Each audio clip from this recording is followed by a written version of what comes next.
Last part के अंदर जो मेन एग्जामिनर थे उन्होंने झाऊ से कहा था तुमने चीटिंग करी है, तुम इस मैच को हार चुके हो, इसीलिए तुरंत ही इस जगह से निकल जाओ। लेकिन झाऊ उस जगह से नहीं निकलता और तुरंत ली युआन के बीस्ट के ऊपर हमला करने के लिए आगे बढ़ता है। ये देखने के बाद ली युआन का बीस्ट भी इस हमले को रोकने के लिए तैयार हो जाता है। जब झाव होता है वो ली युआन की ब्रेथ को बिल्कुल भी फील नहीं कर पा रहा था। वो ली युआन के पेट की ब्रेथ को देखकर बोलता है इसकी ब्रेथ भी काफी ज्यादा स्ट्रांग है, लेकिन ये मेरी ब्रेथ जितनी स्ट्रांग बिल्कुल भी नहीं है। तभी जो ली युआन का बीस्ट होता है वो अपने पावरफुल एटॉमिक अटैक को तैयार करने लगता है, जिसे देखकर अब उसकी भी हालत खराब होने लगती है। वो सोचता है इतनी ज्यादा एनर्जी को एब्जॉर्ब करने के बाद ये कौन सा अटैक करने वाला है, और तुरंत ही वो उस अटैक को उसके ऊपर कर देता है। जैसे ही ये अटैक उसके बीस्ट के ऊपर होता है तो अब उसकी हालत खराब हो जाती है, क्योंकि ये अटैक कोई नॉर्मल अटैक तो बिल्कुल भी नहीं था। इसमें काफी ज्यादा एटॉमिक पावर लगी हुई थी, जिस वजह से जैसे ही उसका बीस्ट बहुत ज्यादा बुरे तरीके से घायल हो जाता है तो उसके मुंह से भी खून आने लगता है। इसी के साथ जो मेन एग्जामिनर होते हैं वो सभी के सामने कहने लगते हैं आज मैं सभी के सामने घोषित कर देता हूँ जो ली युआन है वो इस कॉम्पिटिशन का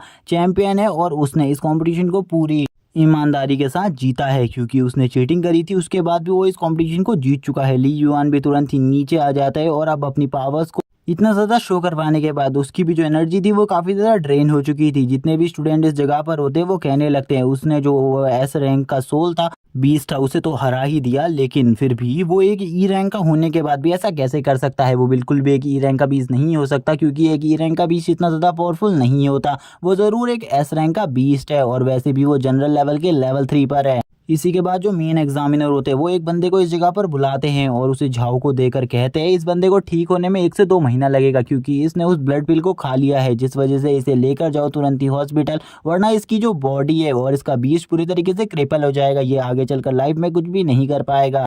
अब यहाँ पर जो दोनों लोग होते हैं वो भी उसे ले जाने लगते हैं और ली युआन को कांग्रेस करते हैं। तभी जो मास्टर होते हैं वो ली युआन से कहने लगते हैं तुम सही में काफ़ी ज़्यादा काबिल इंसान हो, मैं तुमसे कुछ बात करना चाहता हूँ। ली युआन भी उनसे कहता है ठीक है आप मुझसे कोई भी बात कर सकते हैं। वो कहते हैं मैं एक मेन एग्जामिनर ही नहीं हूँ, बल्कि मेरी एक एकेडमी है और मैं एक एकेडमी का भी सदस्य हूँ, इसीलिए मैं चाहता हूँ कि तुम हमारी मो हुआन एकेडमी में आ जाओ। तुम हमारी मोहुआन एकेडमी के बारे में तो जानते ही होगे, वो कितनी ज़्यादा पॉपुलर कितनी ज़्यादा पावरफुल एकेडमी है। इसीलिए मैं चाहता हूँ तुम जैसा जो जीनियस है वो हमारी एकेडमी में आ जाए। जिसे सुनने के बाद पहले तो ली युआन जो होता है वो थोड़ा बहुत शॉक होता है, उसे कुछ भी समझ में नहीं आ रहा होता। तभी जो उसका सिस्टम होता है वो उसे सारी बात बता देता है। तभी जो ली युआन होता है वो कहने लगता है मास्टर मैं आपकी एकेडमी को ज्वाइन कर सकता हूँ, इसमें मेरे को कोई भी प्रॉब्लम नहीं है, बट मुझे एक चीज़ आपसे पूछनी है, क्या मैं भी उस चीज़ के बारे में पूछ सकता हूँ। मास्टर उसमें हाँ कहते हैं। वो पूछता है अगर मैं आपकी एकेडमी को ज्वाइन कर लेता हूँ तो मुझे क्या चीज़ें मिलेंगी, इसके बारे में आप मुझे बता सकते हैं, मतलब आपकी एकेडमी में मेरा क्या फ़ायदा होगा अगर मैं आपकी एकेडमी को ज्वाइन करता हूँ। ये सुनने के बाद थोड़ा देर वो सोचते हैं और उससे कहते हैं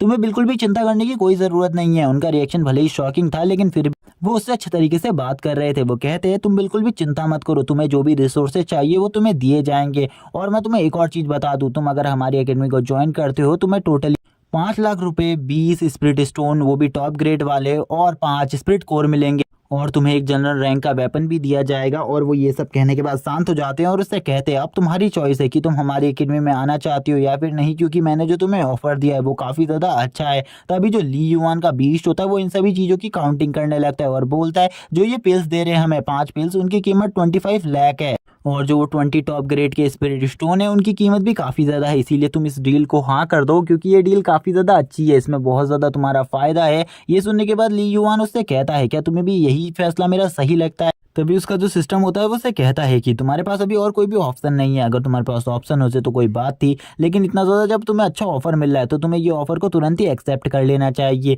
ली युआन भी अब मास्टर के पास जाने लगता है और मास्टर से कहता है मैं इसके बारे में सोच सकता हूँ कि मैं आपकी एकेडमी को ज्वाइन करूंगा या फिर नहीं, क्योंकि अभी मेरे पास सोचने का टाइम बिल्कुल ही नहीं है। लेकिन तभी एक चिल्लाती हुई आवाज़ आती है हुआन अभी तो स्टूडेंट्स को अपनी एकेडमी में लेना भी स्टार्ट नहीं हुआ, तो तुम ऐसा कैसे कर सकते हो, तुम्हें मेरा वेट करना चाहिए था इस स्टूडेंट के लिए। लेकिन तभी यहाँ पर जो ली युआन होता है वो सोचने लगता है आखिरकार ये बंदा कौन है, इतना ज़्यादा एरोगेंटली बात कर रहा है मास्टर हुआन से। हमें तभी इसका नाम बताया जाता है, इसका जो नाम है वो चेन यू है और ये यांजिंग एकेडमी से आया हुआ है और ये यांजिंग पैलेस का पैलेस मास्टर है, वाइस पैलेस मास्टर है। ये यहाँ पर आते हुए काफ़ी ज़्यादा गुस्सा था और वो कहने लगता है हुआन तुम ऐसा कैसे कर सकते हो हमारे साथ, इस जैसे टैलेंटेड बंदे को हमारी एकेडमी में होना चाहिए। और वो तुरंत ही अब ली युआन के सामने कहता है ये जो इसकी एकेडमी है इससे ज़्यादा पावरफुल जो एकेडमी है वो हमारी एकेडमी है, तुम्हें हमारी एकेडमी में ज्वाइन होना चाहिए। और ये जो कुछ भी तुम्हें दे रहा है मैं इस सब चीज़ों का दुगना दूंगा, मैं तुम्हें 5 लाख गोल्ड कॉइन और टॉप ग्रेड के 40 स्पिरिट स्टोन, 10 बीस्ट पिल्स दूंगा, जो कि काफ़ी ज़्यादा रेयर है। जिसको सुनने के बाद सभी लोग शॉक हो जाते हैं। अब आपस में बात करते हुए जितने भी स्टूडेंट होते हैं वो कहते हैं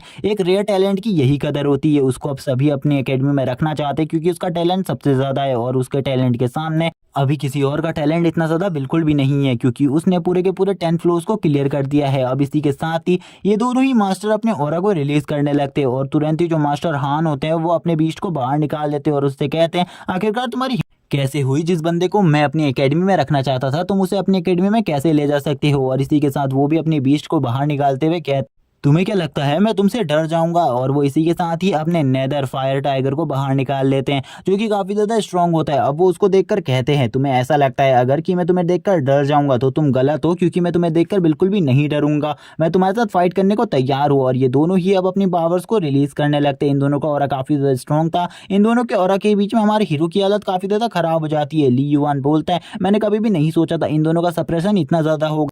लेकिन तभी इस जगह पर एक फैटी मास्टर आने लगता है, जो कि काफी ज्यादा स्ट्रांग ऑरा को रिलीज कर रहा था। ये जैसे ही इस जगह पर आता है इन दोनों के जो ऑरा का सेंस होता है वो पूरी तरीके से डिसअपेयर हो जाता है, जिसे देखकर ली युआन कहता है ये मास्टर क्या इन दोनों से भी ज्यादा पावरफुल है, क्योंकि इसने तो इस जगह पर आते ही इन दोनों के ऑरा के सेंस को पूरे तरीके से डिसअपेयर कर दिया इस जगह से। मैं बिल्कुल भी नहीं समझ पा रहा इसका जो लेवल है वो कितना ज्यादा हो सकता है। क्या ये बंदा लॉर्ड रैंक को भी कंप्लीट कर चुका है। जैसे ये बंदा इस जगह पर आता है ये कहने लगता है तुम दोनों आपस में लड़ना बंद करो, क्योंकि ये जो बंदा है यानी कि ली युआन वो हमारी एकेडमी का स्टूडेंट बनने के लायक है, तुम दोनों हमारे सामने कुछ भी नहीं हो। और वो ली युआन के सामने कहता है कि अगर तुम मेरी एकेडमी में आना चाहते हो तो मैं तुम्हें इन लोगों से भी ज़्यादा चीज़ें दे सकता हूँ। मैं तुम्हें टोटली 8 लाख गोल्ड कॉइन और काफ़ी सारी चीज़ें दे सकता हूँ, जैसे कि 50 स्पिरिट स्टोन टॉप ग्रेड वाले हो और तुम्हें 20 बीस्ट कोर दूंगा, जिनकी प्राइस काफ़ी ज़्यादा होगी। ये सुनने के बाद जितने भी स्टूडेंट होते हैं सभी के सभी शॉक हो जाते हैं। इसी के साथ ही जो बाकी एकेडमीज के एकेडमी मास्टर्स होते हैं वो भी इस जगह पर आ जाते हैं और सभी लोग अब उसे कहते हैं तुम हमारी यांजिंग एकेडमी में ज्वाइन हो जाओ। यानी कि वो काफ़ी सारी अलग अलग एकेडमीज के नाम ले रहे थे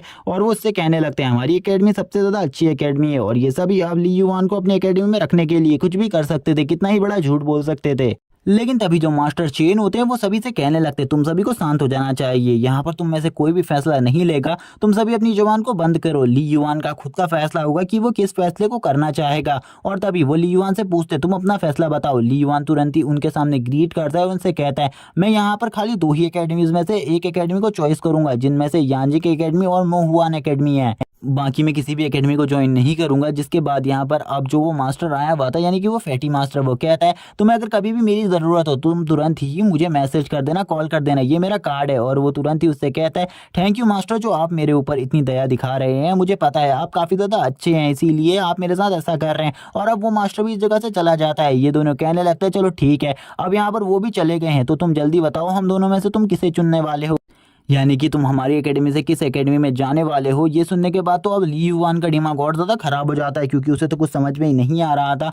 लेकिन वो बोलता है कि कुछ टाइम बाद जब सभी लोग एकेडमी में नाम लिखाने लग जाएंगे तब मैं आपकी एकेडमी में नाम लिखवा लूंगा, आप दोनों में से जिसकी एकेडमी मुझे पसंद होगी। अब इसी के साथ ये दोनों जाने लगते हैं और यहाँ पर ये दोनों जाते हुए भी काफ़ी ज़्यादा आपस में लड़ाई कर रहे होते हैं। दोनों ही आपस में कहने लगते हैं मैं तुमसे नहीं डरता, तुमने यहाँ पर मेरे स्टूडेंट को चोरी करने की कोशिश करी है तो मैं तुम्हें बिल्कुल भी नहीं छोड़ूंगा। और जाते जाते भी ये इतना ज़्यादा लड़ रहे होते हैं जैसे कि ये दोनों बहुत ज़्यादा पुराने दुश्मन हो। इसी के साथ ही जो ली युआन का सिस्टम होता है वो बाहर आते हुए कहता है तुम्हारे सामने तो अब काफ़ी ज़्यादा अच्छी अपॉर्चुनिटी आ गई है, तुम दोनों में से किसी को भी ज्वाइन कर सकते हो, तुम्हें काफ़ी ज़्यादा रिवॉर्ड्स मिलेंगे। और अब वो काफ़ी ज़्यादा खुश होता है उसके लिए। लेकिन ली युआन को कुछ भी समझ में नहीं आ रहा होता वो आखिरकार कौन सी एकेडमी ज्वाइन करे। वो अपने दिमाग में इन्हीं सब चीज़ों के बारे में सोच रहा था। उसी टाइम पर सू उसके सामने आती है। सू उससे कहती है आखिरकार तुम कौन सी एकेडमी को चॉइस करने वाले हो, मुझे नहीं लगा था बिल्कुल भी तुम इतने ज़्यादा स्ट्रांग हो गए। अब ये दोनों ही एक दूसरे से बात करने लगते हैं। सू ली युआन से कहने लगती है कहीं तुम उसी एकेडमी को तो चॉइस नहीं करने वाले जिसे मैं चॉइस करने वाली हूँ। इस पर ली युआन उसे आंसर देते हुए कहता है इसमें क्या फ़र्क पड़ता है, अगर हम दोनों एक साथ रहेंगे तो हम शायद से एक दूसरे का ज़्यादा अच्छे तरीके से ख्याल रख पाएंगे, इसीलिए तुम मुझे बताओ आखिरकार तुम कौन सी एकेडमी को चॉइस करने वाली हो। तो वो मोहुआन एकेडमी के बारे में कहती है, जिस पर ली युआन उससे पूछता है आखिरकार ऐसा क्यों है। तो वो कहती है जो यांजिंग एकेडमी है वहाँ पर कोई ऐसा बंदा रहता है जिसको देखना मैं बिल्कुल भी पसंद नहीं करती, तो वहाँ पर मेरा जाने का कोई भी सवाल नहीं उठता, इसीलिए मैं जो मोहुआन एकेडमी है उसी एकेडमी में जाने वाली हूँ। और गाइस ये हमें बिल्कुल भी नहीं बताया जाता उस जगह पर ऐसा कौन बंदा है जो सू को बिल्कुल भी पसंद नहीं है या फिर वो उसके बात भी नहीं करना चाहती। लेकिन इसी के बाद अब हमें दिखाया जाता है ली युवान के घर का सीन, जिस जगह पर उसे एक सिल्वर कलर की पेटी मिली हुई होती है जो उसका सिस्टम ने उसे दी थी, क्योंकि आज उसने जो फाइट जीती थी वो काफ़ी ज़्यादा बढ़िया फाइट थी। और तभी वो जब उस पेटी को खोल रहा होता है वो सभी सोच रहे होते हैं आखिरकार उसके अंदर से क्या निकलेगा। तभी उसके अंदर से एक क्लॉ निकलता है जो कि एक फायर टाइप क्लॉ था और ये एक जनरल रैंक का वेपन था। ये काफ़ी ज़्यादा स्ट्रॉन्ग वेपन होता है जिसके बारे में वो भी सोच रहा होता है। ली युवान कहता है ये बिल्कुल भी बुरा नहीं है। तभी जो उसका सिस्टम होता है उसे बताता है ये एक जनरल रैंक का वेपन है, अगर तुम इससे किसी भी बंदे के ऊपर या किसी भी बीस्ट के ऊपर हमला करोगे तो उसे पूरी तरीके से फायर से कवर कर दिया जाएगा। इसीलिए जो ये वेपन है ये काफ़ी ज़्यादा कॉस्टली वेपन है। इसकी जो प्राइस है वो बिल्कुल भी नॉर्मल नहीं है। ये लगभग 1000 मिडिल ग्रेड के स्पिरिट स्टोन को मिलाकर बनाया गया है। जिसे सुनने के बाद वो पूरी तरीके से शॉक हो जाता है। वो बोलता है क्या सही में इसमें 1000 स्पिरिट स्टोन का यूज़ किया गया है, तो ये ज़रूर बहुत ज़्यादा कॉस्टली होगा। तो वैसे बताता है लगभग 70 से 80 हज़ार रुपये तक का तो ये होगा ही। ली युआन भी ये सुनकर काफ़ी ज़्यादा हैरान होता है क्योंकि उसने कभी भी इतने ज़्यादा कॉस्टली वेपन के बारे में नहीं सुना था। वो कहता है सही में तो काफ़ी ज़्यादा प्राइसलेस है और मैं इसको बिल्कुल भी कभी परचेज नहीं कर सकता था। लेकिन तभी जो उसका पेट होता है वो उसे बताता है कि इस वर्ल्ड में काफ़ी ज़्यादा पावरफुल वेपन होते हैं। जो एम्परर रैंक का वेपन होता है वो सबसे ज़्यादा स्ट्रॉन्ग वेपन कहा जाता है, इसीलिए तुम्हें शायद से एक बार एम्परर या फिर डिवाइन रैंक के वेपन को भी टेस्ट करना चाहिए। ये सुनने के बाद वो कहता है हाँ, अगर मेरे पास इतना ज़्यादा पैसे हुए कि मैं उन्हें परचेज कर सकूँ तो मैं ज़रूर उन्हें परस्यू करूँगा। तभी उसका सिस्टम उससे पूछता है तुम किस एकेडमी को ज्वाइन करने वाले हो, तो वो उस पर उसी से क्वेश्चन करता है मुझे किस एकेडमी को ज्वाइन करना चाहिए। वो उसे बताने लगता है तुम्हें मोहुआन एकेडमी का चॉइस करना चाहिए क्योंकि मोहुआन पे एकेडमी जो है वहाँ पर काफ़ी सारे कॉम्पिटिशन्स होते रहते हैं तुम्हें पावरफुल बनाने के लिए। वहाँ पर काफ़ी सारी रैंकिंग्स भी हैं जिनके हिसाब से तुम्हें रिवॉर्ड दिए जाते हैं। ड्रैगन रैंकिंग भी उनमें से एक रैंकिंग है। और जो दूसरी एकेडमी है वहाँ पर भले ही तुम्हें काफ़ी ज़्यादा अच्छे रिसोर्सेज दिए जा रहे हों, लेकिन वहाँ पर बिल्कुल भी ऐसा कुछ नहीं है। वहाँ पर बिल्कुल भी टफ कंपटीशन नहीं है तुम्हारे लिए। वहाँ पर का कंपटीशन काफ़ी ज़्यादा इजी है, लेकिन मोहुआन में जो तुम्हें कंपटीशन पड़ेगा वो काफ़ी ज़्यादा टफ होगा। इसीलिए तुम्हें और ज़्यादा स्ट्रांग बनने के लिए मोहुआन एकेडमी को चूज़ करना चाहिए। जहाँ सूझ आ रही है वहीं तुम्हें भी जाना चाहिए, क्योंकि वैसे भी तुम ही ने तो उससे कहा था कि जहाँ पर तुम जाओगी उसी जगह पर मुझे भी जाना चाहिए, क्योंकि हम दोनों एक दूसरे का ख्याल रख सकते हैं। तो रखो एक दूसरे का ख्याल। इसी के बाद ली युआन अपने सिस्टम की बात को काटते हुए कहता है हाँ, तुम सही कह रहे हो, मुझे और ज़्यादा पावरफुल बनने के लिए मोहुआन एकेडमी ही जाना चाहिए। मैं ज़रूर मोहुआन एकेडमी जाऊंगा और अपने लेवल को और ज़्यादा बढ़ा लूंगा। और अब यहीं से वो डिसाइड कर लेता है कि वो मोहुआन एकेडमी ही जाएगा। वो बिल्कुल भी दूसरी एकेडमी यानी कि यांजिन एकेडमी और बाकी किसी भी एकेडमी में नहीं जाएगा। इसी के बाद अब हमें कुछ टाइम बाद का सीन दिखाते हैं जो कि मोहुआन एकेडमी होती है। उसमें मास्टर हान से मिलने के लिए मास्टर चेन आए हुए होते हैं। जो मास्टर चेन होते हैं वो उसे खुशखबरी देते हुए कहते हैं ली युआन ने मेरी एकेडमी को ज्वाइन कर लिया है। ये सुनने के बाद तो वो काफ़ी ज़्यादा गुस्सा होते हैं, लेकिन वो इस पर कोई ज़्यादा रिएक्ट नहीं करते। मास्टर चेन कहने लगते हैं मैं तुमसे इस बारे में नहीं पूछने आया, तुम मुझे सू के बारे में बताओ, क्या उसने भी तुम्हारी एकेडमी को ज्वाइन किया है। तभी वो कहने लगते हैं हाँ, तूने भी मेरी ही एकेडमी को ज्वाइन किया है, क्या उसके बारे में कोई स्पेशल बात है। इसी के बाद हमें कुछ दिन पहले का सीन दिखाया जाता है जब यहाँ पर वो दोनों के दोनों एडमिशन करवाने आए थे। ली युआन जिस जगह पर एडमिशन करवाते ही अपने जो फंड था उसके बारे में बात कर रहा था, जो इन्हें पैसा और सामान मिलने वाला था उसके बारे में। लेकिन तभी वो जो मास्टर होते हुआन वो कहने लगते हैं ये तुम्हें जल्द ही मिल जाएगा, क्योंकि मैंने इसके बारे में बात करी है। जैसे ही तुम इस जगह पर नाम लिखवा लेते हो उसके बाद तुम्हें ये सब चीज़ें मिल जाती है, लेकिन इस बार थोड़ी लेट हो जाएंगी। और वो सू से भी इसके बारे में पूछने लगते हैं क्या तुम्हें भी इन सब चीज़ों की ज़रूरत है जल्दी। लेकिन सू तुरंत ही मना कर देती है और कहती है मुझे इस सामान की बिल्कुल भी ज़रूरत नहीं है, इसीलिए आपका ये जो टाइम है उसी टाइम पर आप मुझे इसे डिलीवर करिएगा, उससे पहले डिलीवर करने की कोई भी ज़रूरत नहीं है। अब इसी के बाद ये स्टोरी प्रेजेंट में आ जाती है। मास्टर हुआन मास्टर चेन से कहते हुए कहते हैं कि मुझे उस लड़की के व्यवहार को देखते हुए ऐसा लगा कि वो बिल्कुल भी ली युआन की तरह कमज़ोर फैमिली की नहीं है बल्कि पावरफुल फैमिली की है। मास्टर चेन हामी भरते हुए कहते हैं तुम्हें उसका ख्याल रखना होगा। इसी के बाद हमारा सीन शिफ्ट होता है और हमें दिखाया जाता है जो ली युआन होता है उसके घर पर वो सामान पहुंच चुका होता है 3 दिन के अंदर। ली युआन काफ़ी ज़्यादा खुश होता है और वो अपने स्पिरिट स्टोन को वापस से कन्वर्ट करने के लिए इस जगह पर आया हुआ था। ली युआन अपनी एकेडमी के ही बारे में बात कर रहा था कि वो एकेडमी काफ़ी ज़्यादा अच्छी है, लेकिन 2 महीने बाद हमें वापस से स्कूल में जाना होगा यानी कि एकेडमी में जाना होगा और वहीं पर फिर हम रहेंगे शायद से। तभी उसका सिस्टम बाहर आता है, उससे कहता है तुम्हें एकेडमी में काफ़ी सारी चीज़ें दी हैं, जिनमें से जो वो आर्मर दिया है वो काफ़ी ज़्यादा अमेजिंग है और वैसे भी वो जिस अलॉय से बना है वो अलॉय भी काफ़ी ज़्यादा मजबूत है। ली युआन कहता है हाँ, यहाँ पर आज मुझे जो सामान को कन्वर्ट करना है उसके बाद तो 2 महीने में मैं इतना ज़्यादा परिवर्तन कर लूँगा, इतना ज़्यादा अपनी लेवल को बढ़ा लूँगा कि कोई भी इसे नहीं सोच सकता। इसी के बाद हम देखते हैं ली युआन शॉपकीपर के पास आता है। वो शॉपकीपर कहने लगता है क्या तुम वापस से लो रैंक के स्पिरिट स्टोन लेने के लिए आए हो, आखिरकार तुम्हें कितने चाहिए।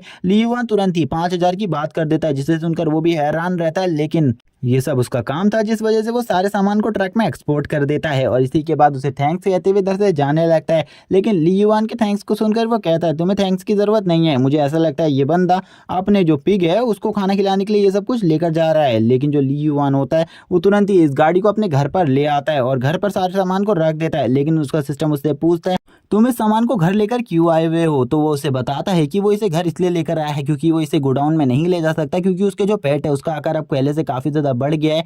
अगर वो उस जगह पर उनसे लेकर जाएगा तो काफ़ी सारे लोगों को उसके बारे में पता चल जाएगा, इसीलिए वो उस जगह पर नहीं ले जाना चाहता है। उसे क्या करना चाहिए, वो अपने सिस्टम से राय पूछने लगता है। तभी उसका सिस्टम उसे बताता है तुम इस स्पिरिट स्टोन को खुद से एब्जॉर्ब कर सकते हो। तो वो उससे कहता है मैं इसे खुद से एब्जॉर्ब कर सकता हूँ, तो इससे मेरे पेट को क्या फ़ायदा होगा।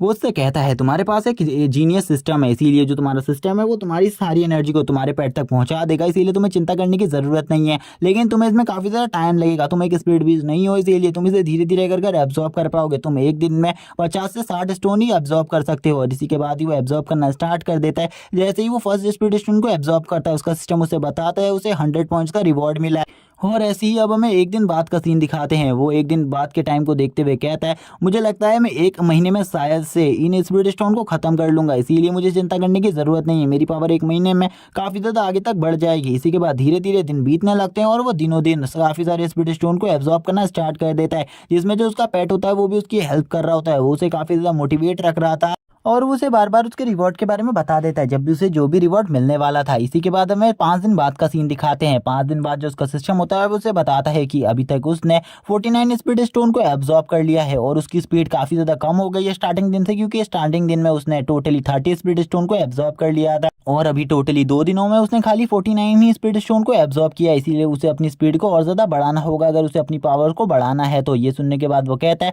ठीक है, यहाँ पर मैं अपनी फुल पोटेंशियल को यूज़ करूंगा। और इस बात पर वो भी खुश होते हुए कहता है ठीक है, तुम अपने फुल पोटेंशियल को यूज़ करो, मैं तुम्हारी हेल्प करने को पूरी तरीके से तैयार हूँ। इसी के साथ ही सीन शिफ्ट होता है और हमें मोहुआन एकेडमी के कॉन्फ्रेंस हॉल का सीन दिखाते हैं, जिस जगह पर प्रेसिडेंट बैठे हुए थे। प्रेसिडेंट कहने लगते हैं जल्द ही यहाँ पर जो मैं रिटायर होने वाला हूँ, इसीलिए मैंने कुछ चीज़ों के बारे में सोचा है। इस बार जो हमारा टैलेंट हमारी एकेडमी में आया है वो पहले के मुकाबले काफ़ी ज़्यादा अच्छा है। बाकी एकेडमीज़ को भी उनके काफ़ी ज़्यादा अच्छे अच्छे टैलेंट्स मिले हैं, इसीलिए मैं चाहता हूं कि उन सभी टैलेंट्स के बीच में मुकाबला करवाया जाए। इसीलिए मैंने सभी जितने भी एकेडमीज़ है हमारे आसपास में और जितनी भी एकेडमीज़ बड़ी बड़ी एकेडमीज़ है उन सभी को एक नोटिस भेजने के बारे में सोचा है कि वो हमारे साथ एक कॉम्पिटिशन करें, हमारे जो न्यू स्टूडेंट है उनके और उनके स्टूडेंट के बीच, जिसमें काफ़ी ज़्यादा पावरफुल लड़ाई होगी, क्योंकि हम इन नए टैलेंट्स की पावर भी देख सकते हैं। इस बात से सभी लोग एग्री होते हैं, लेकिन वो सभी लोग कहने लगते हैं मास्टर इस चीज़ को कब करना है। वो बताते हैं कि हमें जल्द ही रिटायर हो सकता हूँ, इसीलिए मैं चाहता हूँ कि मैं अपने रिटायर होने से पहले इन सब चीज़ों को देख लूँ। और जहाँ तक है ये मुकाबला मेरे रिटायर होने से पहले ही हो जाएगा, इसीलिए तुम लोग बिल्कुल भी चिंता मत करो। अब सभी लोग इसी के बारे में बात करने लगते हैं। जितनी भी एकेडमी से हमारे वहाँ पर स्टूडेंट आएंगे हम उनकी पावर्स को भी देख पाएंगे और वो लोग भी हमारे स्टूडेंट की पावर्स को देखेंगे और टेक्निक्स भी हमें काफ़ी सारी देखने को मिलेंगी जो कि अमेजिंग होगा। इसीलिए हमें इसे मना नहीं करना चाहिए और वो सभी लोग इस बात के लिए एग्री हो जाते हैं। वो कहते हैं चलो ठीक है, तुम लोग यहाँ पर खुद से डिसाइड कर लेना हमारे एकेडमी से वो 10 या 12 स्टूडेंट कौन से होंगे जो कि इस कॉम्पिटिशन में पार्टिसिपेट करेंगे। ये सुनने के बाद जितने भी इस जगह पर बंदे बैठे होते हैं वो सभी कहने लगते हैं हमारे पास ड्रैगन लिस्ट में काफ़ी सारे बंदे हैं, हम उनमें से किसी भी बंदे को इस फाइट के लिए भेज सकते हैं आगे। लेकिन मास्टर तुरंत ही मना करते हुए उनसे कहते हैं क्या तुम्हें बिल्कुल भी समझ में नहीं आई मेरी बात, हमें 10 या 12 बंदे चाहिए जिनमें से 2 बंदे सपोर्टिव होंगे और बाकी जो मेन फाइटर होंगे वो होंगे। मैं इस सब चीज़ों के बारे में कह रहा हूँ क्योंकि वो सभी बंदे नए होने चाहिए। हमारे एकेडमी में 1 साल से ज़्यादा पुराने स्टूडेंट को इसमें नहीं गिना जाएगा। जो नए स्टूडेंट अभी अभी एकेडमी में ज्वाइन हुए हैं और जिनको अभी 1 साल नहीं हुआ वही स्टूडेंट इसमें पार्टिसिपेट कर सकते हैं। ये सुनने के बाद ये सभी लोग काफ़ी ज़्यादा हैरान होते हैं क्योंकि बाकी सारी एकेडमीज़ में अभी तक क्लासेस स्टार्ट हो चुकी है, लेकिन इनकी एकेडमीज़ में तो अभी जो नए स्टूडेंट है उनकी तो क्लासेस भी स्टार्ट नहीं हुई, बल्कि इन बंदों ने तो अभी तक उन नए स्टूडेंट्स को देखा भी नहीं है। लेकिन तभी जो मास्टर होते हैं वो कहते हैं कुछ लोग ऐसे भी हैं हमारी एकेडमी में जो कि ड्रैगन लिस्ट में अभी भी हैं और ड्रैगन लिस्ट के बंदों के साथ भी कम्पीट कर सकते हैं, जिनमें से एक बंदा सोंग जियान है और मैं उसको भेजना चाहूँगा। लेकिन तभी जो मास्टर होते हैं वो उस बंदे के बारे में बताते हुए कहते हैं जो सोंग जियान है वो कितना ही पावरफुल क्यों ना हो, लेकिन वो कभी भी एक एम्परर रैंक के बंदे के सामने नहीं टिक सकता। यानी कि जिस बंदे के बीस्ट का लेवल एम्परर रैंक होगा उसके सामने बिल्कुल भी वो स्टैंड नहीं कर सकता। इसीलिए तुम्हें सोच समझकर बात करनी चाहिए। अगर कोई बंदा एम्परर रैंक के स्पिरिट मास्टर के बीस्ट के साथ फाइट कर रहा है तो उसका लेवल भी काफ़ी ज़्यादा होना चाहिए, इसीलिए तुम सोच समझकर बात करो। तभी हमें इस जगह पर मास्टर हुआन को भी दिखाते हैं। मास्टर हुआन इस जगह पर शांत है, लेकिन जो मास्टर होते हैं वो कहते हैं तुम लोगों को किस तरीके से तैयारी करानी है इस बारे में तुम लोग अच्छे तरीके से सोच लेना और आपस में बात भी कर लेना। लेकिन मैं तुमसे अब इतना ही कहूँगा कि इस ये जो भी कम्पीट है इसमें हमारे स्टूडेंट को भी अच्छा रैंक हासिल करना होगा। इसी के बाद हम देखते हैं दो मास्टर आपस में बातें कर रहे होते हैं, जिनमें से मास्टर हुआन भी एक होते हैं। मास्टर हुआन को देखकर जो एक बंदा होता है वो कहने लगता है, तुमने इस घटिया स्टूडेंट को क्यों चॉइस किया है, ये तो एक ई रैंक का बंदा है। इसमें से जो मिस सू है वो काफ़ी ज़्यादा अच्छी है, ये लड़की का जो रैंक है वो भी अच्छा है और इसने जो परफॉर्म किया है वो भी अच्छा है। तभी मास्टर रुआन उससे कहते हैं जरा उसको स्क्रॉल करो और उस बंदे के बारे में चेक करो। जैसे ही वो उस बंदे के बारे में पढ़ता है, यानी कि ली युआन के बारे में, वो ऐसे ही शौक हो जाता है। वो कहता है इसने 10th फ्लोर को क्लियर कर लिया है, पूरे के पूरे पूरे ट्रायल को खत्म कर दिया है। तो ये तो बहुत ज़्यादा अमेजिंग बात है। तभी जो मास्टर होते हैं वो उसे बताते हैं कि इस बंदे ने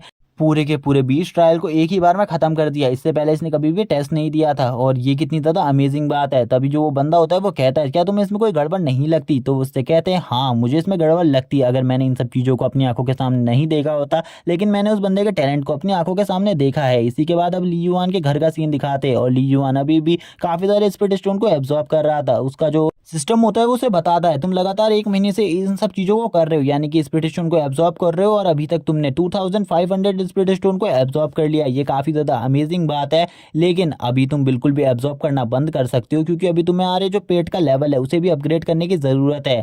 लेकिन अगर तुम कोई स्किल चाहते हो तो तुम्हें अभी एक स्किल मिल सकती है। अगर तुम 1 लाख रुपए का यूज़ करो तो तुम्हें एक नई स्किल मिल जाएगी जो कि काफ़ी ज़्यादा अमेजिंग होगी। इसका यूज़ तुम कर सकते हो कभी भी और ये स्किल बहुत ज़्यादा पावरफुल है। तभी वो जैसे ही एक एसएस रैंक की स्किल के बारे में सुनता है तो वो कहता है ठीक है मैं इस स्किल को परचेस करने के लिए तैयार हूँ। इसके लिए 1 लाख रुपए पॉइंट्स काफ़ी ज़्यादा कम और वो तुरंत ही इस स्किल को परचेस कर लेता है। जिसे जैसे ही वो परचेस करता है, जो उसका सिस्टम होता है वो उसे रिवॉर्ड के रूप में कहता है मैं तुम्हें 500 कॉइन्स एक्स्ट्रा देता हूँ और वो काफ़ी ज़्यादा खुश होता है। अब ली युआन उससे कहता है तुरंत ही मेरे बीस्ट कि पावर लेवल के बारे में बताओ, आखिरकार उसका लेवल कितना ज़्यादा बढ़ गया है। तभी उसका सिस्टम उसे बताता है तुम अपने पॉइंट्स से भी अपने बीच के लेवल को अपग्रेड कर सकते हो, अगर ऐसा तुम करना चाहते हो तो करो तुरंत ही। ऐसी बात सुनकर ली युआन काफ़ी ज़्यादा खुश हो जाता है। वो उससे कहता है मेरे पास कितने कॉइन है जल्दी मुझे बताओ। तो वो उसे बताता है उसके पास 1.5 मिलियन पॉइंट्स हैं और ये काफ़ी ज़्यादा अच्छे हैं उसके लिए। जैसे ही वो ये बात सुनता है उसका सिस्टम उससे कहने लगता है हाँ ये काफ़ी ज़्यादा है तुम्हारे पास और इससे तुम अपने बीस्ट को शायद से अपग्रेड तो कर ही सकते हो। तुरंत ही वो उससे कहने लगता है ठीक है उसके जल्दी जल्द जिन जिन चीज़ों को अपग्रेड करने के लिए मैं कह रहा हूँ उन चीज़ों को अपग्रेड कर दो। वो सबसे पहले उसके चारों तरफ एक बहुत ज़्यादा पावरफुल आर्मर की बात करता है और उसे ये भी बताता है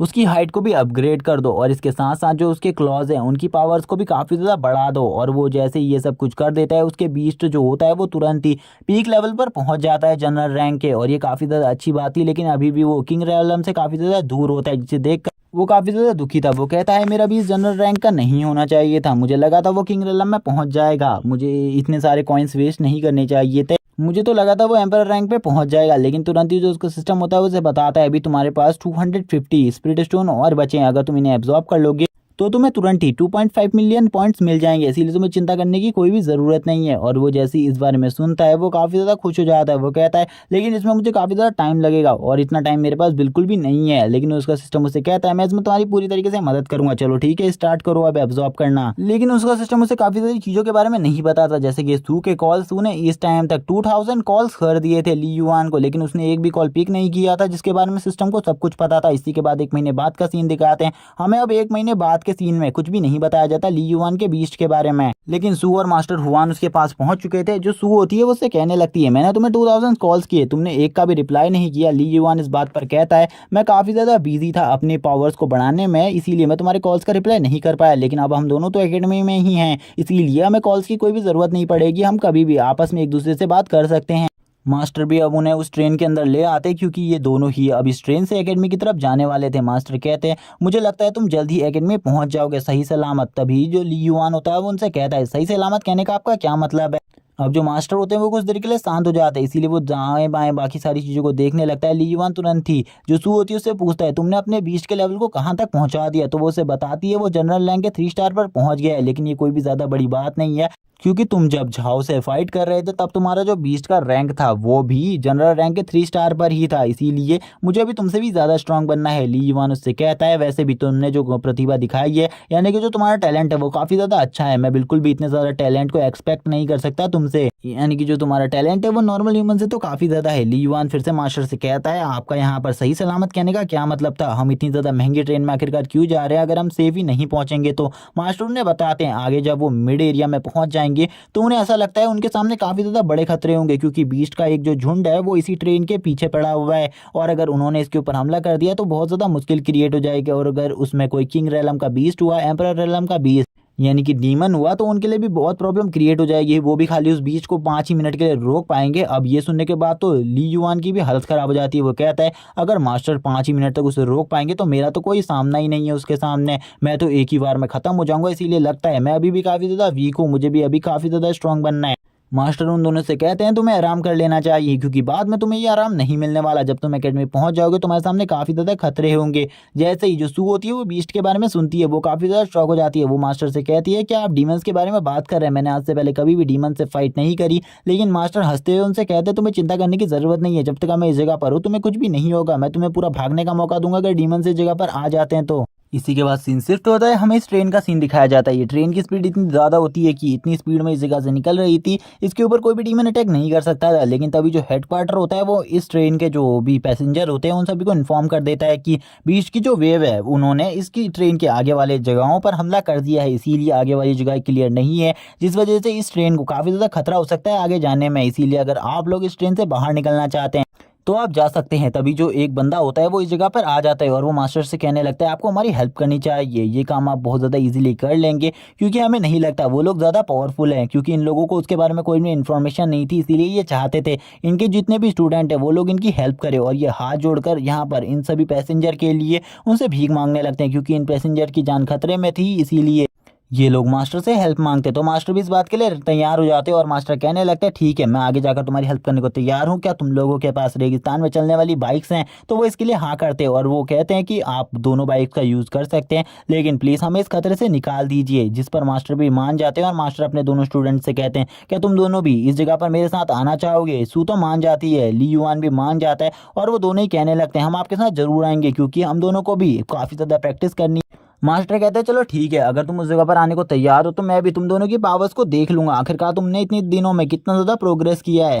इसी के बाद अब इस ट्रेन को थोड़ा आगे तक ले जाया जाता है, क्योंकि इस ट्रेन को थोड़ा ही आगे तक ले जाया जाने वाला था, जिसके बाद ये लोग आगे बढ़कर खुद ही उन मॉन्स्टर्स का सामना करेंगे। जिस पर अब ली युआन और मास्टर कुछ बातें करने लगते हैं। वो मास्टर ली युआन से कुछ चीज़ें पूछ रहे होते हैं, जिसका ली युआन आंसर करता है। मास्टर से ली युआन कहता है मुझे कोई भी प्रॉब्लम नहीं होगी इसमें आने।